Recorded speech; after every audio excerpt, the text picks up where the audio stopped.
Good afternoon, everybody. Sorry to make you wait a little bit today. A couple things here at the top. On Burma, the United States welcomes the opening ceremony today in Burma of the Union Peace Conference, 21st Century Panglong, and commends all participants for their willingness to engage in an inclusive dialogue for national reconciliation and unity. This is an important process towards a lasting peace and the first step in an inclusive political dialogue that can help transform the country into a more democratic union in which the rights of all the people of Burma are fully respected. As a nation that has worked hard to draw strength and harmony from ethnic and religious diversity, the United States, of course, recognizes that this will be a long and challenging process that requires commitment from all people and institutions, inside and outside the conference hall. The United States will continue to support this process and those who work in good faith, which includes dedication to the articulation and consideration of different points of view to bring an end to civil conflict in Burma and to achieve a durable peace that benefits and empowers all of its people.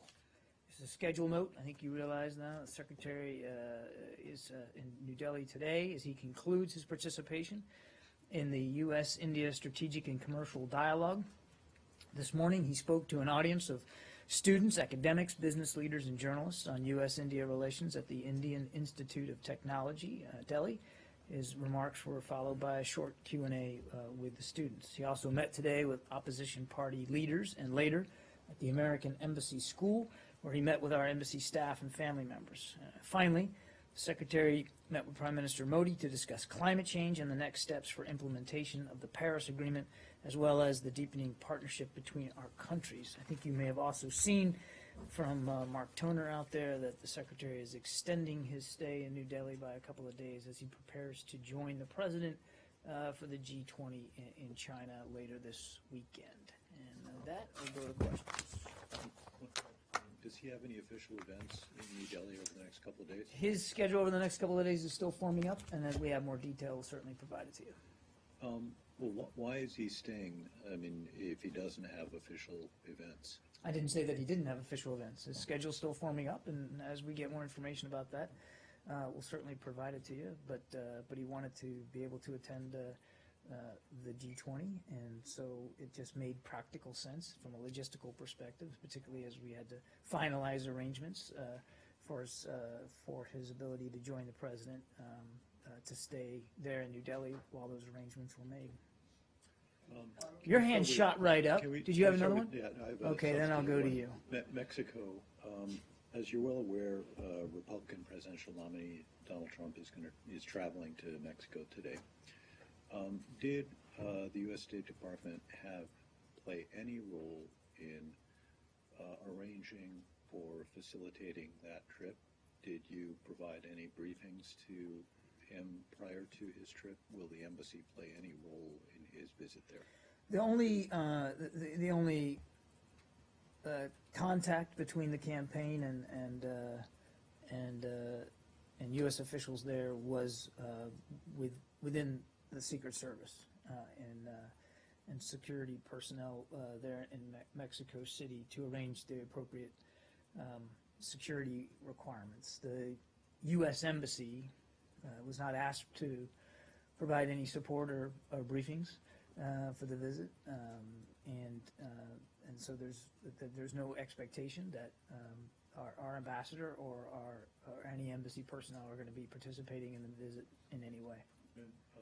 Just so we're clear, the Secret Service, protects presidential nominees. To my knowledge, and maybe there may well be Secret Service personnel in the U.S. Embassy, although I would guess they deal more with counterfeiting and stuff like that. Is it DS, diplomatic security, that's liaising with the Secret Service to make sure that his protection is appropriate and so on? I'm given to understand that the conversations over security were largely between Secret Service personnel. I'm not aware of any diplomatic security personnel role. I'll check on that just to be 100% sure, but I'm given to understand that this was largely Secret Service, intra-Secret Service. And again, I can't speak for that agency. You should certainly feel free to contact them. But to the larger issue, the U.S. Embassy, our ambassador, Ambassador Jacobson, is not participating in the visit. There was no request by the campaign for any support or any briefings. And last one for me, and it's obviously not unprecedented for presidential candidates to travel abroad during their campaigns. I mean, President Obama did it as a candidate in 2008 to Israel and to France and to Germany. Do you have any concerns, given the comments that the Republican nominee has made in the past about Mexico sending rapists and murderers to this country, his assertions that Mexico will pay for building the wall that he intends to build along the southern U.S. border, despite Mexico's president saying that Mexico will not pay for any such wall.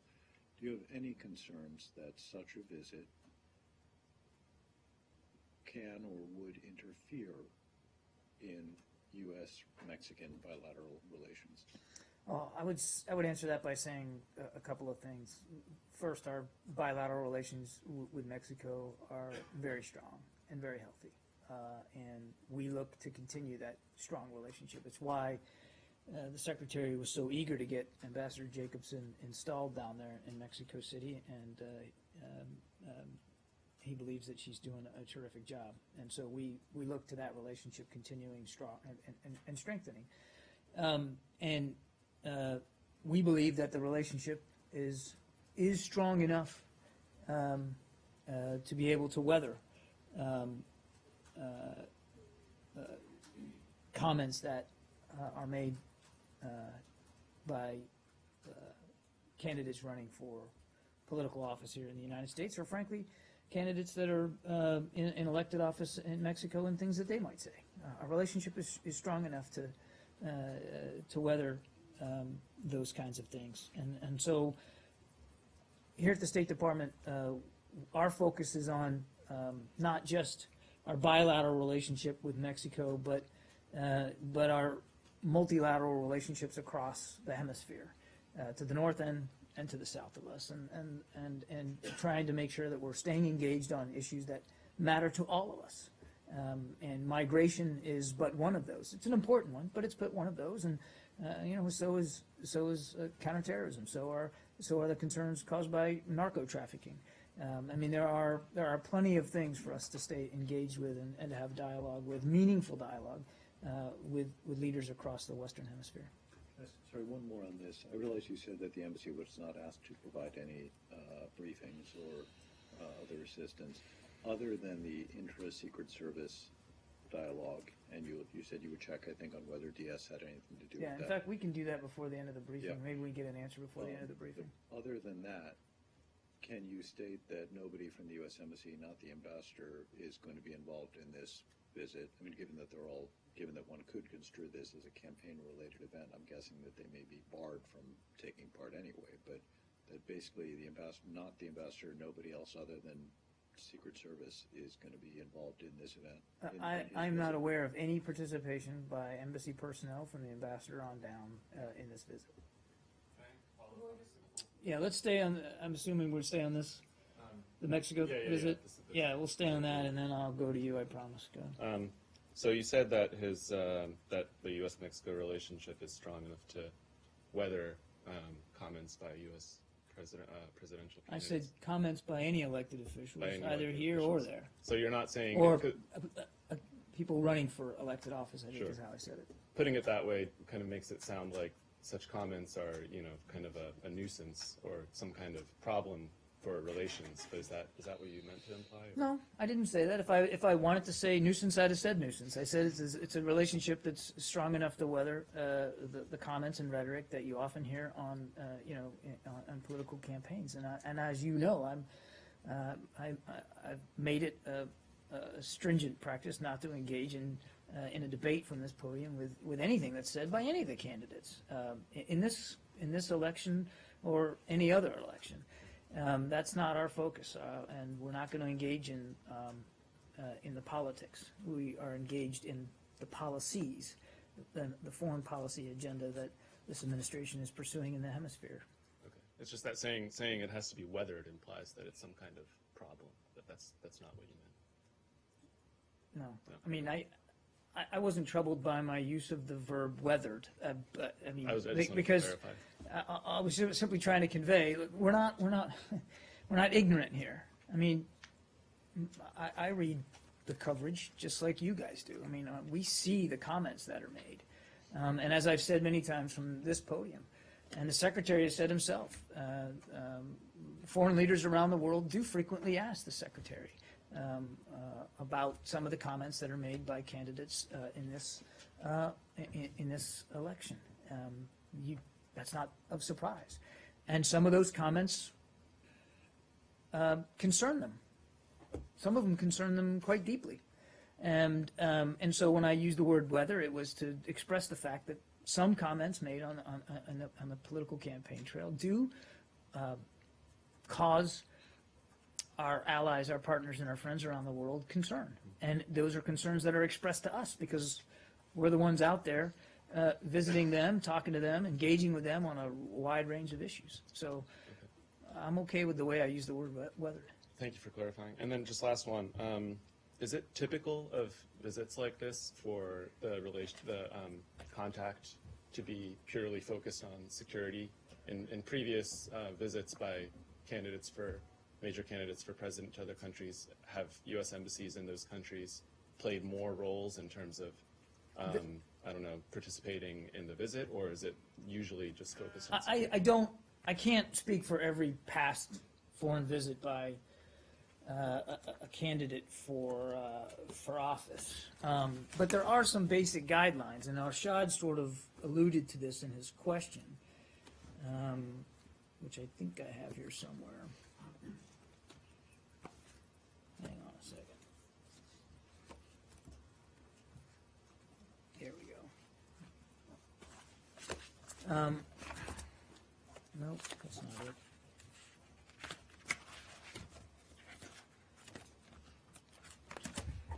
Maybe it's in the front. So you have to go to Elizabeth to figure out where it is. There are some basic guidelines that we have to, that embassies are allowed to do. And again, in this case, there wasn't any ask of support. And I'm not aware of anything other than on the security front. But in the past, we have been able to provide some support, like providing support to a Secret Service protective detail, providing assistance on security matters as necessary for conditions in that particular country. And every country has different security parameters, as I think you might understand it. In the past, we have been able to brief the candidate with appropriate information before any meetings in accordance with U.S. interest in ensuring that, as an important visitor from the United States, he or she is knowledgeable about recent developments, important issues, and U.S. positions on those issues. But as I said to Arshad, there was no such request for that kind of support or briefings in this particular case. So there's a limited amount of things that we can do. But again, and Arshad alluded to this, and then there's obviously restrictions as well because we cannot engage in inherently political activities during an election season. Thank you. Are we still on this? You're still on this? Yeah. Still on this. How many people are still on this? Raise your hand if you still want to stay on this issue. Okay, so we'll go here and then over here. All right? Go ahead. Sure. So you said that the embassy is not helping out at all during the visit. Did they advise against the visit at all? There was no recommendation by embassy personnel or the ambassador, one way or the other, with respect to whether this visit should occur. No recommendation made whatsoever. Dave. Yes. If a candidate is talking to a foreign leader and makes some kind of diplomatic breakthrough, would you expect to be briefed on that when he gets back? You said that in the past leaders have complained about being offended. If he manages to mollify the Mexicans, would he be coming to the State Department? I wouldn't even begin to entertain speculation about what the outcome of this visit would be. That is entirely for the Trump campaign to speak to, not the State Department. I wouldn't even begin to speculate about that. Again, If a U.S. national is talking to a foreign leader, that would be of interest to you if anything substantive came out of it. I didn't say that we weren't aware of the meeting and wouldn't be interested in it. I'm just saying that this is between the Trump campaign and in this case, President Nieto, and how they characterize their discussion today is up to them, and the State Department isn't going to get in the middle of that. And our focus is on the afterwards. our He's focus is interested on the in relationship else. now and getting and continue to look for ways to strengthen it going forward.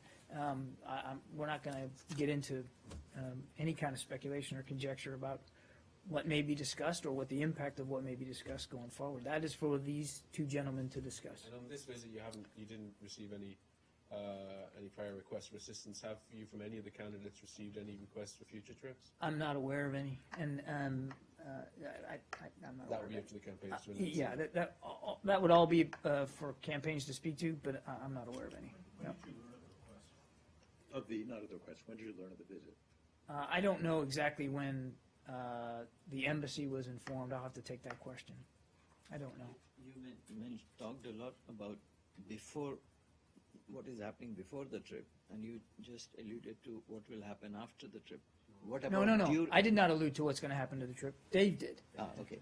But what is happening during the meeting? Will there be That is a presence great from- question for the Trump campaign and From- President Nieto's office. I have no idea, and we're not concerning ourselves with that. So Okay. there will be no State Department representation in that meeting? No, I've said that 3 times today. Okay. Three times. Okay, are we still on this? Nope. Everybody's satisfied on this? I promised this young lady would go to her next. Go ahead. Gayane. My name is Gayane. Reuters and CNN quote unnamed U.S. officials who say Russia's claim that its airstrike killed ISIL leader Abu Adnani is a joke. Does the U.S. officially dispute Russia's claim? I'm sorry, can you say the question again? So Reuters and CNN quote unnamed U.S. officials who say Russia's claim that its airstrike killed ISIL leader Abu Adnani is a joke. Does the U.S. officially dispute Russia's claim? Look, first of all, this is an issue for the Defense Department to speak to, and I think they already have, and believe what they've said is that they conducted an airstrike. This individual was the target of that airstrike. They're still determining and assessing the results of that strike, and that they have not made a determination yet about the success of it. And I think that's where they've left it. I know, but these unnamed officials are quoted as disputing Russia's claim. So the U.S. does not officially dispute Russia's claim. Is that what you're saying? I'm not going to, again, the Defense Department has spoken to this. It's not for the State Department to speak to the results of a specific airstrike. I can only point you back to what they've said. And I know you all would love me to make comments about every unnamed official that, says things to media outlets. I don't know who these people are. I don't know how much information they have. And I'm simply not going to entertain conjecture about the accuracy of anonymous quotes by officials from who knows where. All I can do is tell you what I know. And what I know is based on conversations I've had with my colleagues at the Pentagon and what they've told you themselves. There was a strike. This individual was the target of it. They're still assessing the results. They don't know yet whether it was successful or not. But if the U.S. and if your colleagues, although they are unnamed officials, dispute Russia's claim, then they presumably know who killed Adnani. Do you? I do. I know. Again, I can only tell you what I know. This individual was the target of a strike. Strike occurred. They're assessing it. They don't know the results of it. I can't go beyond the facts. Those are the facts as we know it right now. Understood. There's a lot of confusion in the media over who did this, and that confusion is based on conflicting reports From US unnamed and- officials, from there's a US and shock Russia. that unnamed officials are causing confusion in the media. Why this confusion? Are the U.S. and Russia coordinating? The their confusion strikes? is because you guys are reporting unnamed officials who we don't know who they are. We don't know how accurate the information is that they have. That's the confusion. Guyan, is that how you say your name? Yes, That's the Guyan. confusion, Guyan. I agree with you. Not between you and me, but between people quoting these unnamed officials. Again, I think the Pentagon has been as clear and concise about this as they can be at this stage. It is not unusual for there to be a time lag between when a strike is taken and when you can make an accurate assessment of the results, particularly when a strike is targeted at an individual. That can be a difficult process to identify BDA, battle damage assessment. So we just have to let the Pentagon do their work, and when they have a conclusion, I'm sure that they will speak to it one way or the other. More of a policy question. Are the U.S. and Russia coordinating their strikes? Because, it seems both the U.S. and Russia were targeting the same person. Wouldn't it be something that the two countries would coordinate? There's no coordination of airstrikes between the United States and Russia. That hasn't changed. And your question, wouldn't it be nice? That's really for the militaries to speak to.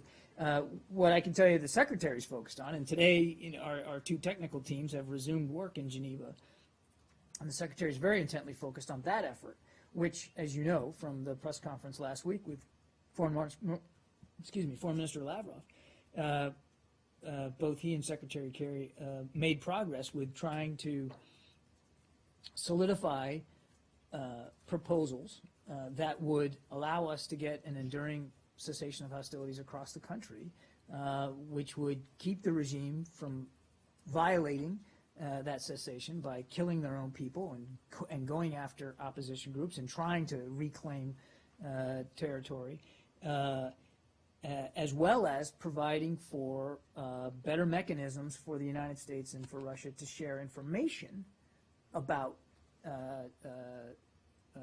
tactical issues there in Syria and targets. But that hasn't been solidified yet. That's why our teams are meeting again today, starting to meet today. Okay? Is this disagreement over who killed this propaganda chief for ISIS, will that possibly derail that conversation about tactics, common ground that we're leading towards? I can't see any way that it would. You can't. There's this. I mean, your colleague at the Pentagon half hour ago basically pushed back, disputed the Russian claim, said it was probably propaganda, and so we're disagreeing about who gets to claim credit for taking out one of the leaders of this group. That's not going to derail the conversation? No, I answered the question the last time you asked it. I can't see any way that it would. These discussions are important. Both governments are committed to them. As I said, the teams have resumed work today in Geneva, and we look forward to seeing that work progress. Perhaps this will give us an impetus to move faster towards that.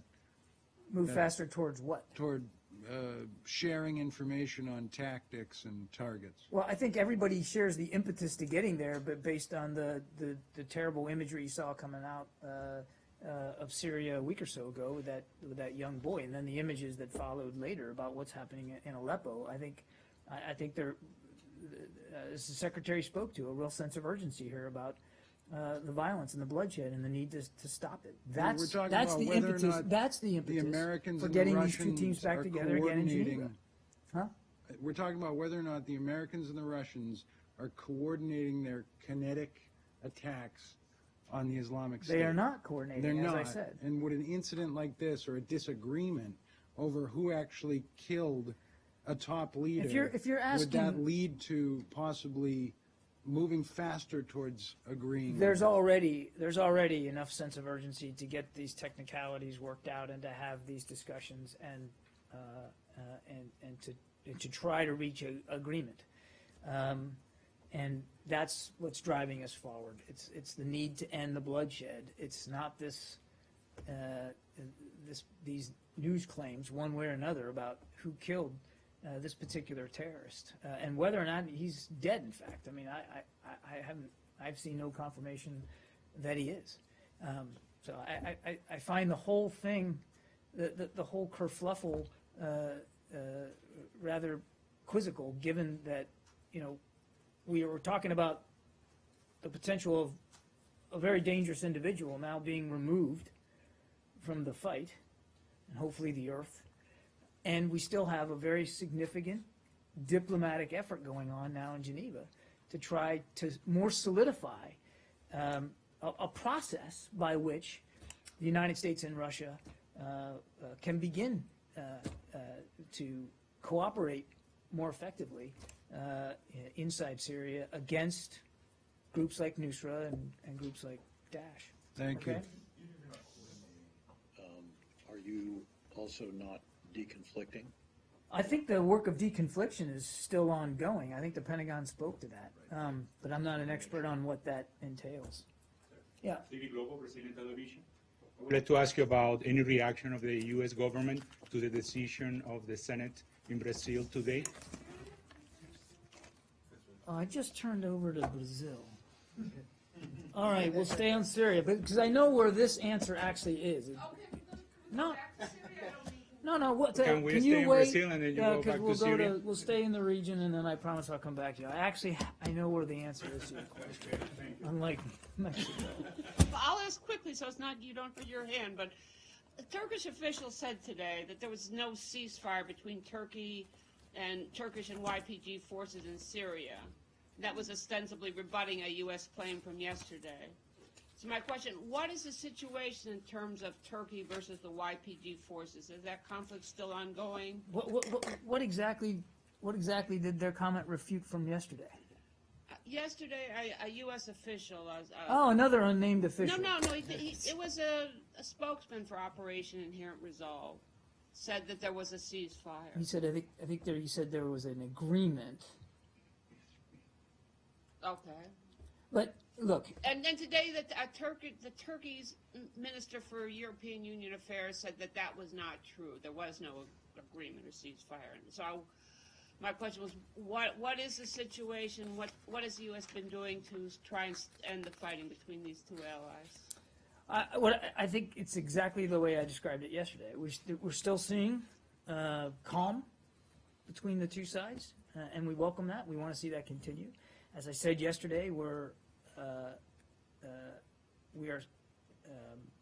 in communication with both sides and working to establish communication channels between them to help deconflict operations and maneuvers in a very crowded battle space. But nothing's changed aside from that, what we want to see, which is every member of the coalition, all of these parties we're talking about are members of the coalition, to focus their efforts on Daesh. And you feel you're having success in this effort at kind of common... To the degree that there has not been clashes now in the space of a couple of days, we certainly welcome that. We think that's positive. But we recognize that those tensions, as they were before, need to be continually discussed, worked out, and nurtured so that we can try to keep the kinetic activity aimed at Daesh and Daesh only. John, just on that answer right there, you talked twice about both sides and talked about how you're trying to get them to talk to each other. In the answer, you put the two sides on a kind of parity, and that has offended Turkish officials in the past. Yesterday they came out and said they refused to be talked to as if they were just two parties on equal standing in the way American officials talk about them. They regard the YPG as a terrorist group, and they say they're a sovereign nation and a NATO ally. They don't want to be talked about in that way. Do you accept that criticism of the language? We understand that concern, and I'm not, by referencing it that way, I'm not at all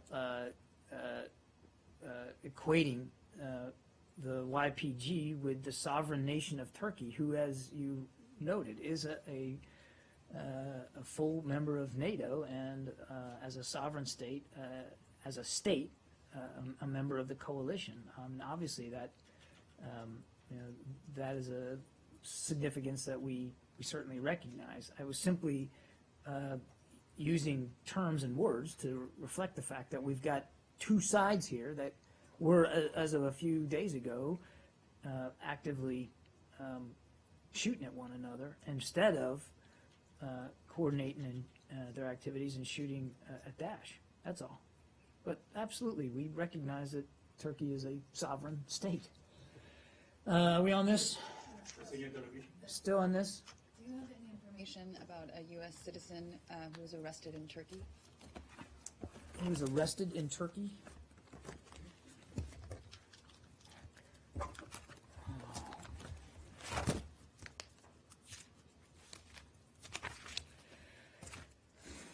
Yes, I can confirm that U.S. citizen Lindsay Snell was detained in Turkey on the 7th of August, 2016. She is currently being held in a prison facility in Hatay province. I believe that's how you say it.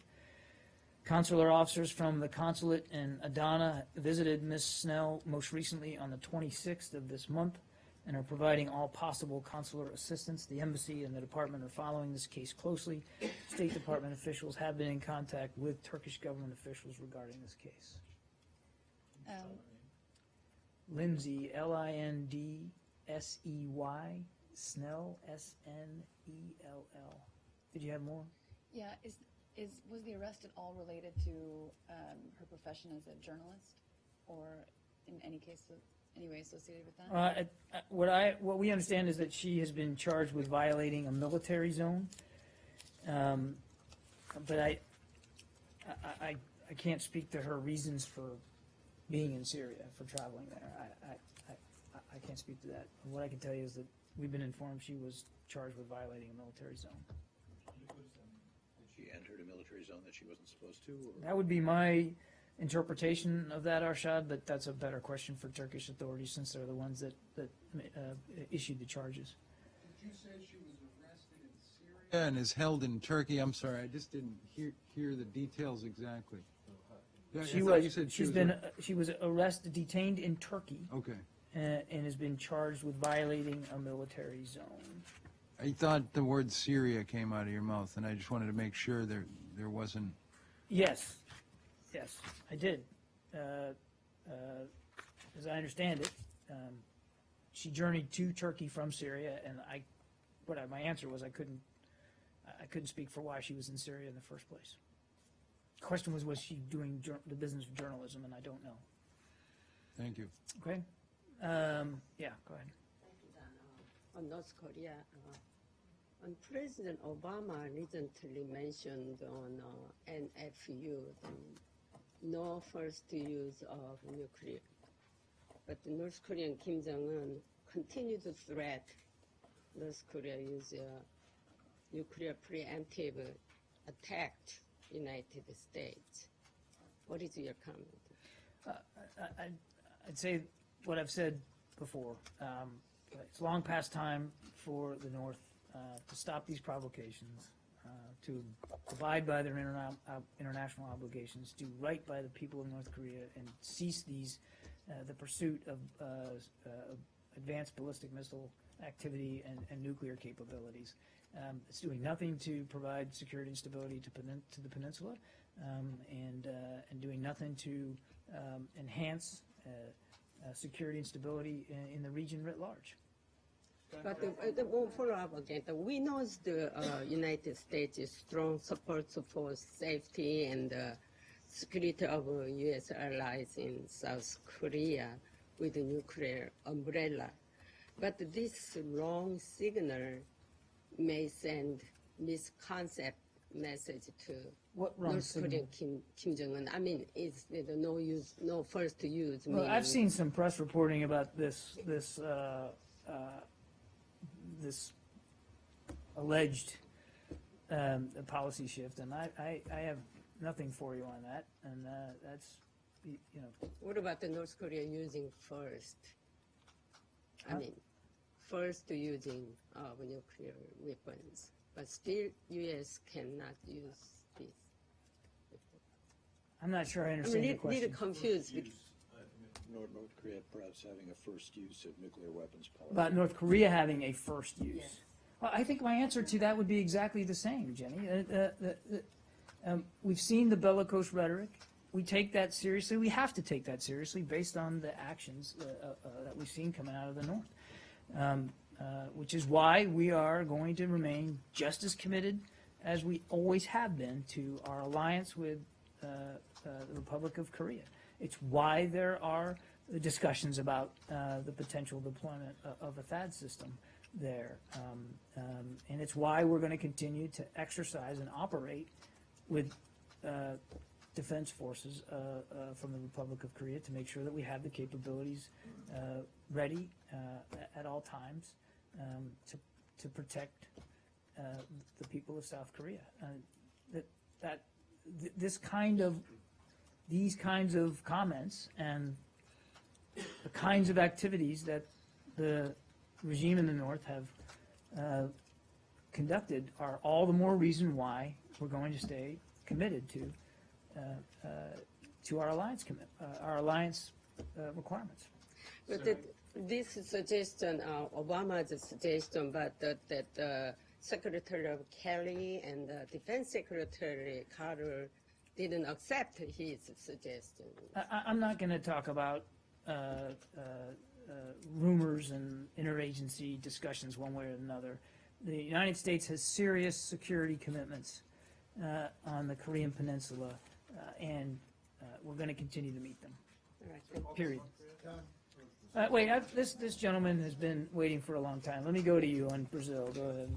Any reaction of the decision? Now you have to give me a second to find it.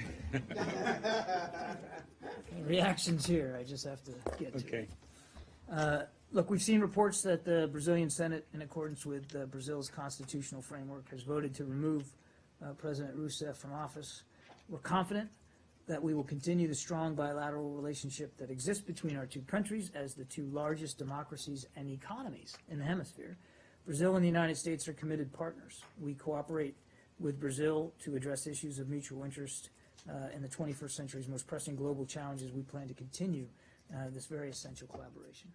There is any communication after the decision between the U.S. government and Brazil? I don't have any diplomatic discussions to speak to today. Again, this was a decision made by the Brazilian people, and obviously we respect that.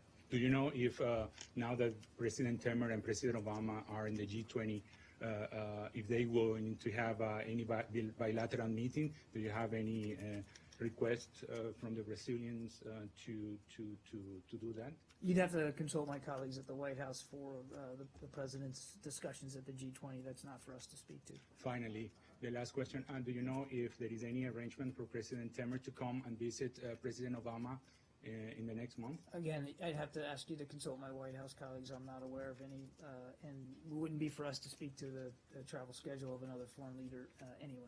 Laura? Sure. Would it be normal to send a letter of congratulation to a new president?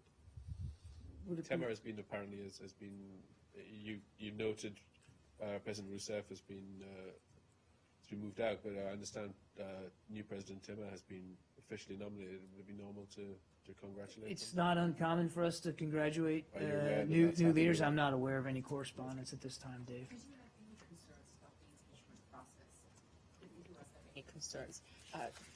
There's evidence that the key promoters of Dilma Rousseff's impeachment process wanted to shield themselves from investigations of corruption.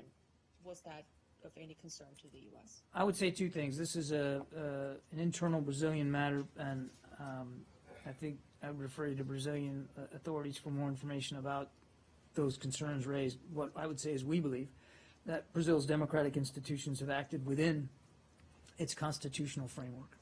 And I know that over 40, if I remember that correctly, members of Congress wrote a letter to Secretary Kerry asking the U.S. to express concern over the proceedings. Has the U.S. has the Secretary Over these proceedings? Impeachment process overall? I believe they sent a letter a few weeks ago. Has Secretary Kerry responded? I'll have to check on that. I'm not aware of the correspondence, so let me see if in fact we have received something. But as always, when we do get congressional correspondence, we respond appropriately, which is back to the requesters, and that's the forum. That's the right way to do it. And if we did get such a letter, I'm sure we'd be preparing a response along that process. But let me just check to see. I don't know. But do I understand it correctly? Just to clarify, there was no concern. The U.S. had no concern over these proceedings, over this process. As I said, we believe that Brazil's democratic institutions have acted within its constitutional framework. Laura? Two issues on North Korea. First, it's been now about 6 months since the UVA student Otto Warmbier has been, since he was sentenced there. We're now understanding that he hasn't had consular access in quite a while. Are there any concerns that these calls from the U.S. for him to be released on humanitarian grounds are falling on deaf ears in North Korea? Well, you've seen, I think, you may have seen comments from me on this. We do understand that a DPRK court has convicted Mr. Warmbier. He was reportedly charged with, quote, hostile acts against the DPRK and sentenced to 15 years hard labor. We believe that sentence is unduly harsh for the actions that Mr. Warmbier allegedly took. Despite official claims that U.S. citizens arrested in the DPRK are not used for political purposes, it's increasingly clear from its very public treatment of these cases that the DPRK does just that. This underscores the risks associated with travel to North Korea. We continue to strongly recommend against all travel by U.S. citizens to North Korea. We urge any U.S. citizen considering travel to get on our website, travel.state.gov, and read the travel warning. Now that he has gone through this criminal process, we urge the DPRK to pardon him and grant him special amnesty and immediately release him on humanitarian grounds. Have you gotten any signals that that's likely? I'm not aware that of any such signals, and as I think I noted earlier, our protecting power, Sweden, last was able to visit him in March, so it's been a while. And then separately, but still in North Korea, there are reports that a education official was executed recently. 2 other officials were sent to these re-education camps. And now, just even since I've been here, I've seen a report that another official was executed for falling asleep during a meeting that Kim Jong-un was presiding over. Is this turmoil, this shakeup going on in the North Korean regime of concern to the U.S.? Well, I can't verify the accuracy of these reports. I've seen some media reporting along those lines in the last several days myself. But if it's true, it's just more examples of the brutality, the depravity of this regime, and certainly gives no one any comfort about the direction that the regime is going in, or would give us any reason to be anything but continuously vigilant about our security commitments on the peninsula. Prime Minister Education, Kim Jong-un, is execution. Again, Jenny, I've seen the reports. I'm not able to independently verify them. I mean, we've seen this tragically before, these the reports of these kinds of executions. Yeah. Well, okay, let me go here and then to you, Goyle. What do you want to ask about? Iran, another American arrested in Iran. Okay. Let's go here. Okay. So you mentioned about the Secretary Kerry staying back in India. Now, when he landed, there was a 1-hour delay due to traffic or rain problems. Then he had to cancel his visit to 3 religious sites because of traffic problems. He arrived 1 hour late at the IIT Delhi. Are you concerned about that? You know, knowing that in Delhi, when the Prime Minister or the ministers travel, the roads are just empty. So was there any security risk? Can you confirm all these delays which are being reported in the media? What is the reaction of the State Department to this kind of treatment of the U.S. Secretary of State there? It's rain. No, it's not just rain. I would love to complain about the weather, but I'm not sure that's going to get us anywhere. It is rain the first time. They were ill-prepared. What about the repeated... The Secretary has had a terrific couple of days in India, and he's grateful for the support, the courtesies, the time of Indian officials as he wraps up the strategic and commercial dialogue, as well as, quite frankly, the time and attention that was afforded him in the bilateral discussions that I've now read out to you for the last couple of days. Yeah, there were some delays because of rain, and not even the Prime Minister, who we have great respect for, can do much about that. It's weather, and and that it caused some delays, I think, would be expected. As I understand it, from talking to Mark, my deputy who was out there, that this wasn't just a sprinkle. This was pretty significant rain, right up to the top of the tires on the cars. You want to be safe more than anything. So you're asking me, are we concerned about security? That was your second part. Absolutely we are. Part of being safe and secure is being careful when you drive in the rain. I grew up in Florida. I know a little bit about that. It's a very good answer diplomatically, but no. It was a very good answer, period. On the ground, first time is acceptable. What about the second, third times? Like it's the relationship that we have with India is exceptionally strong and getting stronger I under was Prime not Minister questioning Modi's the relationship. leadership. I was questioning the way these happen. And I think I've answered the question. The Secretary was very grateful for the support and the courtesy and the time that he was afforded by Indian leaders over the last 2 days. I'm a little befuddled that you want to make a diplomatic row out of this, the fact that some of the meetings didn't start on time. Welcome to the State Department. That just happens. Yeah, I was late for the briefing, and that wasn't even weather related. Thank you.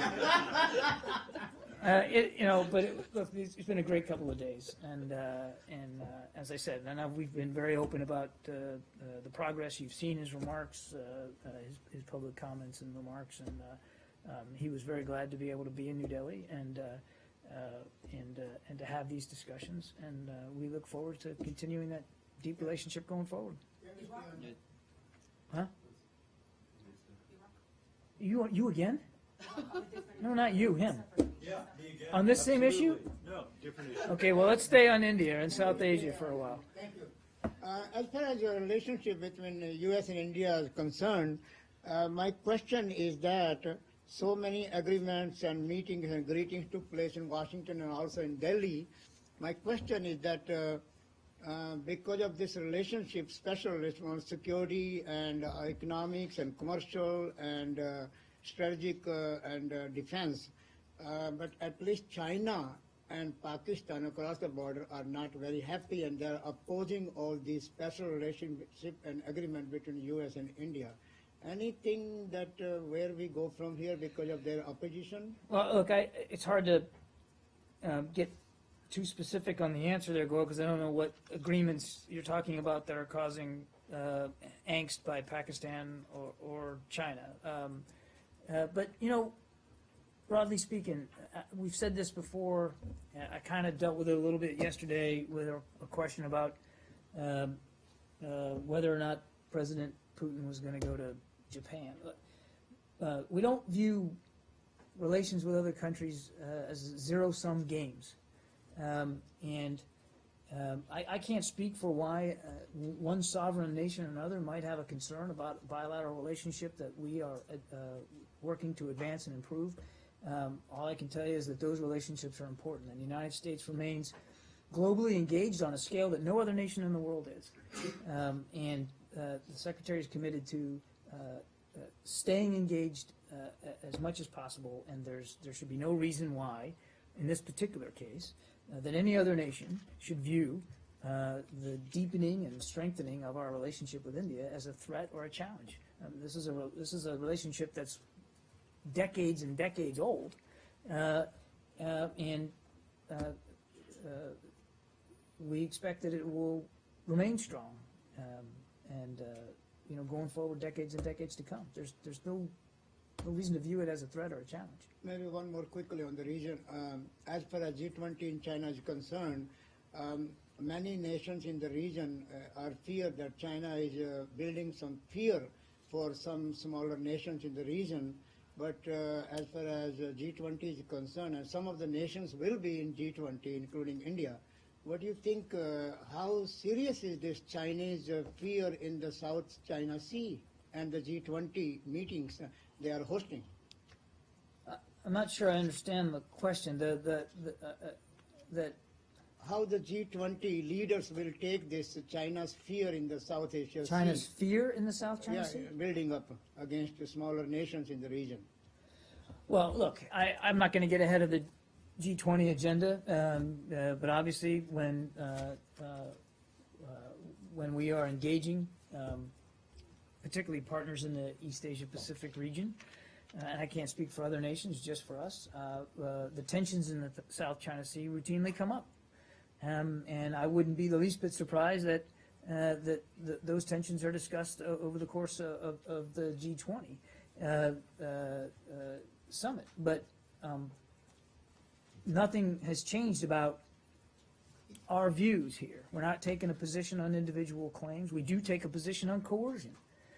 And we want to see disputes resolved peacefully, diplomatically, in accordance with international law. That's not going to change. The President has spoken to this, the Secretary of Defense, certainly Secretary of State Kerry. We are and will remain a Pacific power in the United States, which means that from a military perspective, we have a presence there, and we're going to maintain that presence. But that's only one element of the Asia-Pacific rebalance. There's a lot more to that, and I also expect that over the course of the coming days at the G20, that other aspects tied to the rebalance, economic aspects, diplomatic aspects, political aspects, will also be on the agenda. Okay? Yes, sir. There's reports that the Revolutionary Guard in Iran have charged an Iranian American with national security charges, and they didn't name the individual, but the details they gave seem to fit Robin Shahidi, and I just wondered whether you had any information. All I can tell you is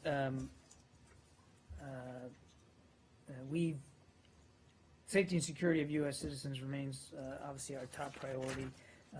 We have seen reports of detentions of U.S. citizens, and we continue to raise our concerns about that, continue to use all the means at our disposal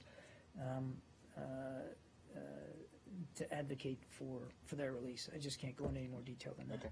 Sorry. Yeah. Do you have a comment on the first U.S. commercial flight to touch down earlier today in Cuba, first time in over 50 years? I think what I would say, we've seen, certainly seen reports of that, and look, I think it's a positive step forward in the normalization of diplomatic relations between our two countries. So we welcome this first scheduled passenger flight from the U.S. to Cuba. Indeed, it's historic. And again, the President's policy is simple. The goal of it. It's to improve the lives of Cubans and to advance the interests of the United States. And we believe that the best way to achieve that goal is by facilitating more interaction between the Cuban and the American people, including through travel and commercial opportunities and through more access to information, which all that culminated, of course, in the President's trip to Cuba.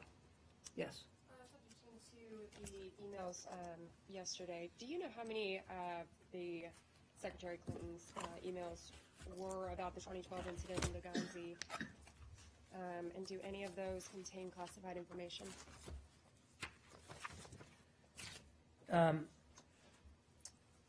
As we've said, the Department agreed to search the materials that we received from the FBI in response to several pending Freedom of Information Act requests, and to the extent that responsive records are identified, produce them. Using broad search terms, we have identified approximately 30 documents that are potentially responsive to a Benghazi-related request, and I want to stress the words potentially responsive. That doesn't mean that they definitely are. It means they are potentially responsive. At this time, we have not confirmed that the documents are, in fact, responsive, or whether they are duplicates of materials already provided to the Department by former Secretary Clinton back in December of 2014. And I'm not aware of, because we're still working our way through that, I'm not aware of potential classification. Now, today, a spokesman for the Clinton campaign said, quote, some, if not all, of those emails are duplicates. Is that right? As I said, we're still working our way through it. We have not confirmed that either they are actually responsive to the Benghazi-related request, or that they are duplicates of materials that we've already had. We're still working our way through that. And we still don't know if there's any contained classified information. I have no information on that right now. And then why did the State Department ask for 5 weeks to review roughly like 30 records? Because I think you need to keep in mind that this isn't the only FOIA request we're staffing right now. And we've talked about over the last 3 years a dramatic increase in FOIA requests, not just in the number, but in the scope of the information that they're seeking. It's a major undertaking, and the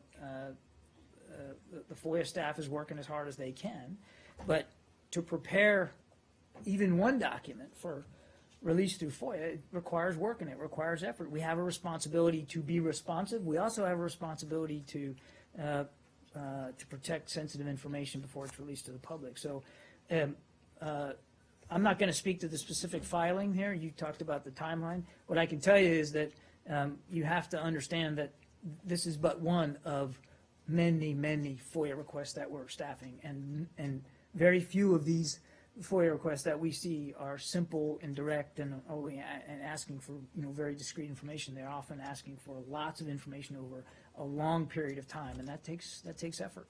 So one of the emails that has been released before, it's a 2013 email, shows that she shared classified information after she left the State Department.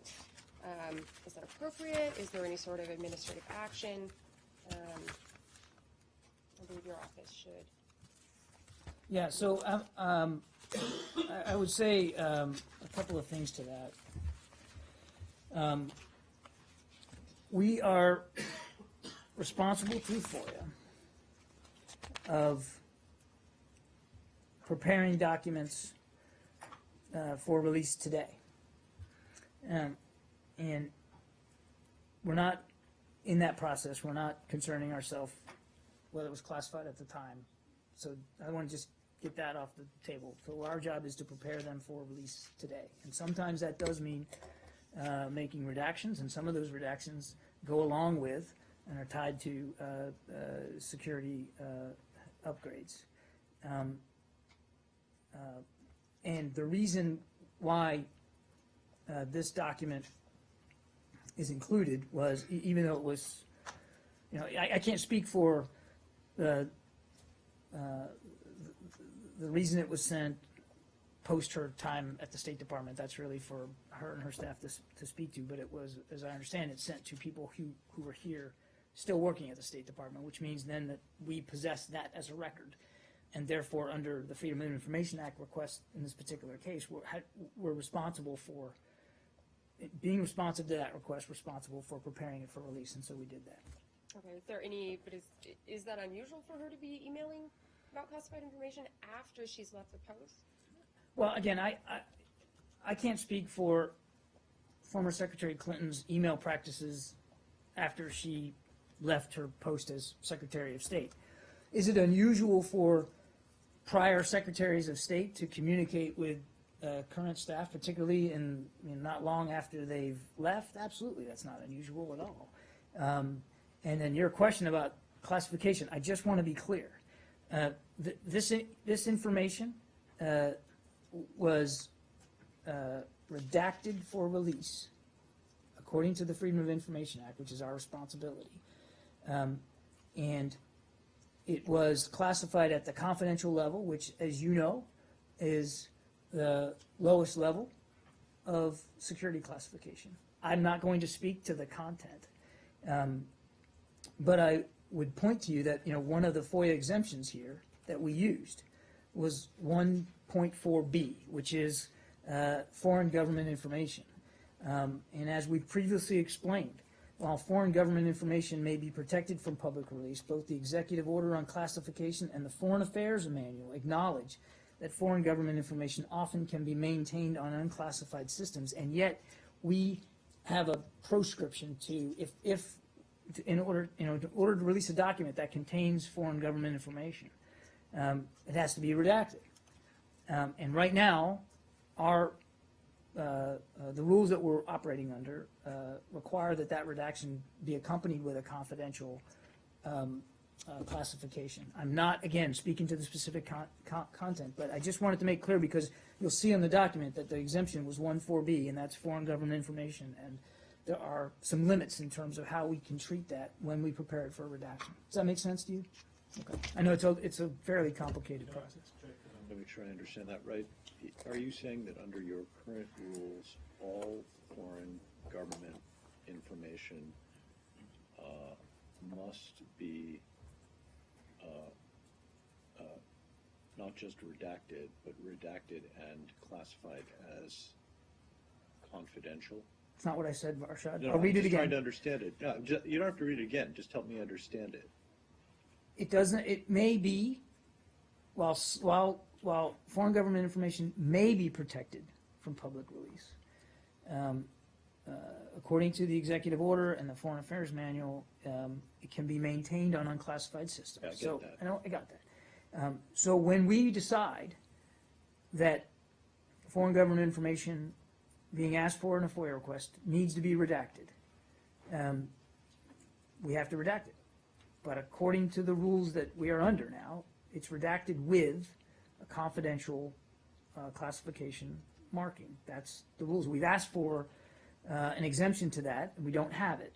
So right now, when we exempt foreign government information, it is exempted with a confidential marking. That doesn't necessarily mean that the information redacted is in fact confidential. The rules require a confidential marking when it's redacted and released for the public. Okay, I get it now. Does that make sense? Yep. Yeah. Let me go to Abby. Let me go to Abby. Venezuela.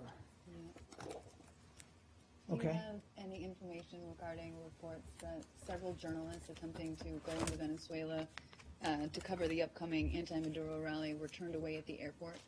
And along with the seeming increase in arrests of opposition activists ahead of the rally, are you concerned that this is part of a widening crackdown? I haven't seen any report of arrests at the airport. So let me get back to you on that. And look, our concerns about freedom of assembly and freedom of speech there in Venezuela are long known. I just don't have any information on that particular question. On Iraq? Human Rights Watch says Iraqi government-backed militias have recruited children in preparation for an offensive to drive ISIL from Mosul. They call on the Iraqi government to take action to demobilize child soldiers. Has the U.S. raised the issue with the Iraqi government, or are you even aware of the I'm not aware of that report. Obviously, we would strongly condemn the use of children as soldiers in any armed conflict. But I'm not aware that of this particular report. Yeah. I'm Jackson Brosco with Global News from Canada. I wanted to ask you about Caitlin Coleman. Look at that. Thank you for introducing yourself. That's very nice. I'm a newbie. So. No, but nobody else does that. That's great. Caitlin Coleman, the American held in Afghanistan with her Canadian husband and their 2 young children. Yes. There's a new hostage video out apparently yesterday in which she is, presumably at the behest of her captors, urging the American government to press the Afghanis to adjust their policy with respect to executing Taliban prisoners.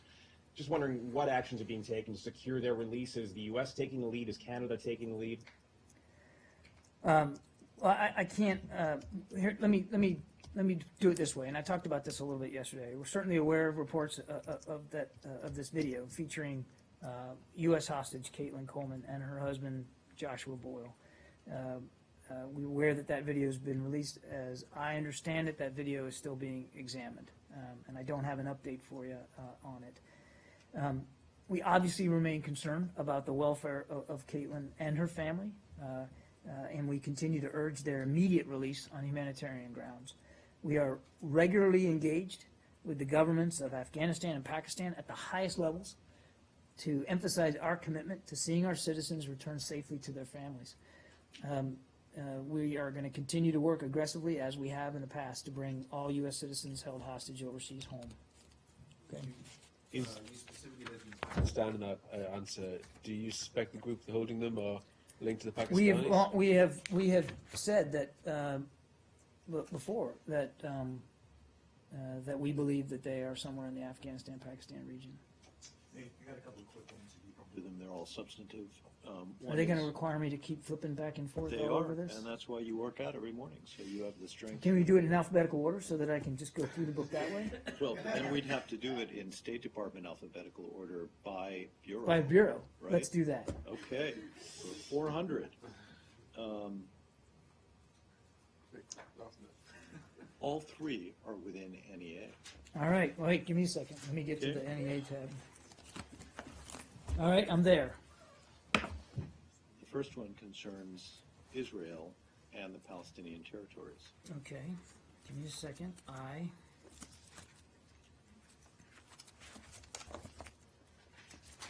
right, I'm ready. So there's a report that Israel's military runs civil administration in the West Bank has approved today the construction of 284 new housing units in Jewish settlements in the West Bank. Do you have any comment on that approval?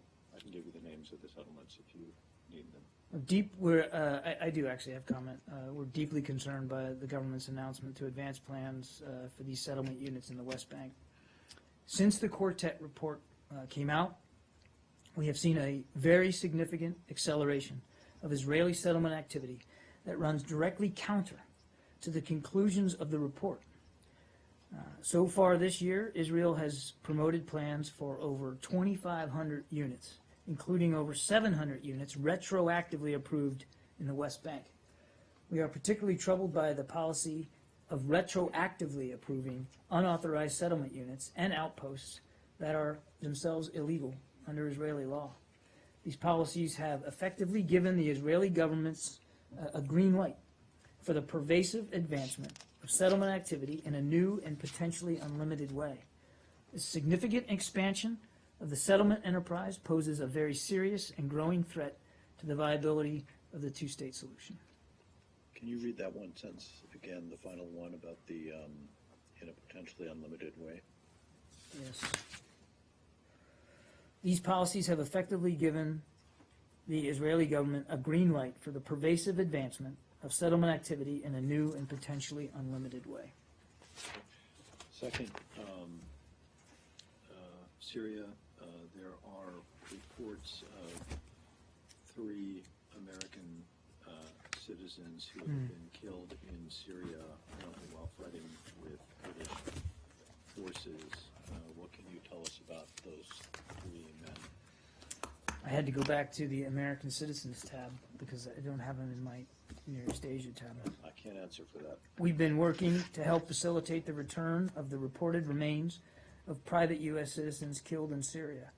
We remain in close contact with local authorities and stand ready to provide all appropriate consular assistance. I have no additional information right now on this. Can you provide any other kinds of information about whether you know the fate of these 3 men, whether it is in fact 3 men, whether you have any understanding of how they may have perished? Can you provide anything on that? I'm afraid I can't. Okay, right now. nothing on names or anything else? I'm afraid I can't go any further than that right now. Yep, and then the last one is on Yemen. We Okay, have, can I just oh yeah, sorry, yeah, please. Just more broadly, obviously you have an existing travel advice for Syria and Iraq. These are private citizens, not military personnel. Do you have any particular concerns about U.S. citizens traveling to take part in the conflict over there, and whether is adventurers, mercenaries, or sympathizers with the Kurdish cause? Do you have any idea of broad numbers of Americans who may have done that? And do you have any particular message for them? I don't have an idea of numbers. I think you can understand. We're not able to keep track like that. But since 2011, we have urged all U.S. citizens to avoid traveling to Syria, and we strongly recommend those who remain in the country to depart immediately. The government does not support the activity, the travel to Syria to participate in the conflict in any way whatsoever. We don't support that activity. And our ability to provide consular assistance to individuals who are injured or kidnapped, or to the families of individuals who die as a result of taking part in a conflict, is extremely limited. And this is probably a question for your Pentagon colleagues, but I'll try in case you remember the rules. If any of some of these people I understand are veterans, they're no longer serving U.S. military, but if they're reservists, could they be breaking military rules? You'd have to definitely refer to the Defense Department. I don't know enough to do that. You had one on Yemen? We have a report that the Saudi Arabian-led coalition conducted an airstrike that killed at least 16 members of the extended family of a Yemeni imam. And one of the photographs that we have taken by our photographer shows the body of a child being dug out of the rubble.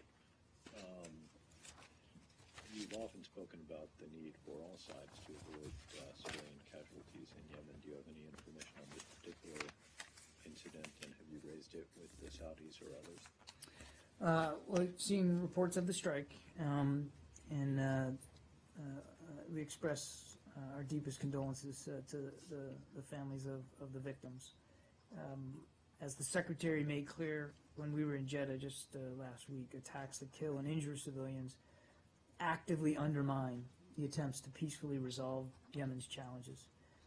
We have repeatedly expressed our deepest concern about the ongoing airstrikes and the heavy humanitarian toll that's being paid by the Yemeni people. And again, that's why the Secretary was in Jeddah, to try to find a way forward to put an end to the conflict.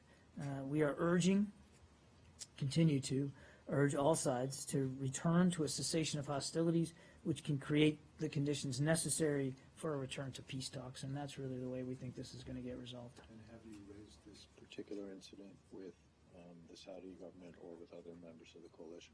I'm not aware, because this incident is so new, I'm not aware that we have raised this in diplomatic channels, but it is not uncommon at all for us to have routine conversations with the coalition about the kinetic activity, the airstrikes, and the precision. It's not unusual at all. But I just, in these hours after, I just don't have any conversations to read out. Okay, I gotta go. I'll take one more. You go ahead. No, I said one more, and then not a two-part one question, just one exactly.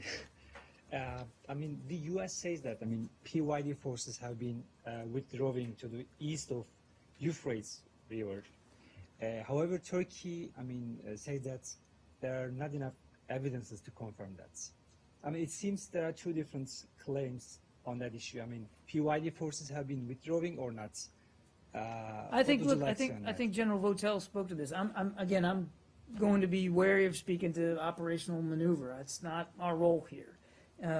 But General Votel spoke to this yesterday, and he made clear that the arrangement had been, after Manbij, Kurdish forces would move back to the east of the Euphrates, and that they have met their commitment. I can't go into any more detail than that. As I said yesterday, I'm not capable of counting ears and noses, but I can only point you to what the Defense Department said yesterday. Okay? Thanks, everybody. Appreciate it. Oh, wait a minute. Thank you. Sorry. Sit. In answer to the question I promised before the end of the briefing, diplomatic security did not provide assistance to the U.S. Secret Service on Mr. Trump's visit to Mexico today. Yep. Thank you. Okay, now you can get up.